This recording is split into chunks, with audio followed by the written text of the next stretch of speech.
All right, second video of the day in an attic looking at rafters. So again, I'm not the framing kind of guy, but asking for your guys' help. Just your thoughts and opinion on, I guess back up a little bit. When it comes to Kokomo roofing, there's no permits required in this county. Unless you're working for the city, then there's certain things that require surety bonds, things like that.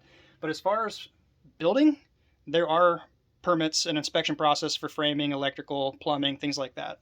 So now that's out of the way, I want to get you guys' opinion on the length and the span of rafters and what should be and should not be. So let me switch the camera around and we'll show you here.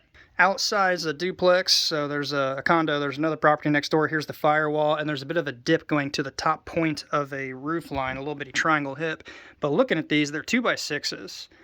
And the span of this blows my mind. From down there all the way up, there is this like after thought of support here, which is two-pieced here with nothing. It's free floating, but it goes up, and that, just with my eye estimating, is every bit of 20 to 22 foot. So about as long of the lumber as you can get with this.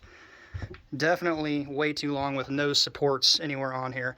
And it's got a big old dip coming through here now. And this one over here is kind of concerning, because there's two knots right across from each other, so your strength, the structural strength of that holding the load is not much.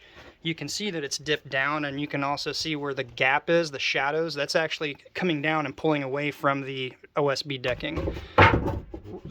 Whoops, what was that? It was just me. I kicked this wall off. Oh, okay. And it's supported on the firewall here, which is more than likely built to hold the load here. So that outside is solid, and then it dips off. You can see this dip from outside. Who is getting hot up here?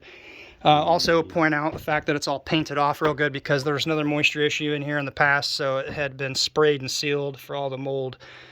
That's a good reason why you want to get these taken out. I had talked about that in the video this morning, and it goes up to a roof vent. You're not dumping it into a soffit area. You're not just letting it blow around up here. Furthermore, the vents outside, the soffit vents, that's where you should see, like every one, not every 10th one or something. So just a quick follow-up in the second attic inspection today for the roof. But what's your guys' thoughts on the size of the lumber versus the length or the span? I was always told, when it comes to just like a rough rule of thumb, maybe it's not even a written rule or law or regulation or code, but a 2x6 should go no more than 13 feet. Honestly, it might have been a 2x8, no more than 13 feet without a support, but this is way too long. So let me know what your thoughts are down below. The other thing, if you're going to jack it up like I talked about in the other video, you got to make sure you got a supporting wall somewhere. You can't just put jacks in here, raise this up, and put it anywhere, because you're going to pop the drywall and the ceiling underneath. I'm getting hot, sweat starting to drip. Appreciate it. Until next time, be safe. We'll see you then.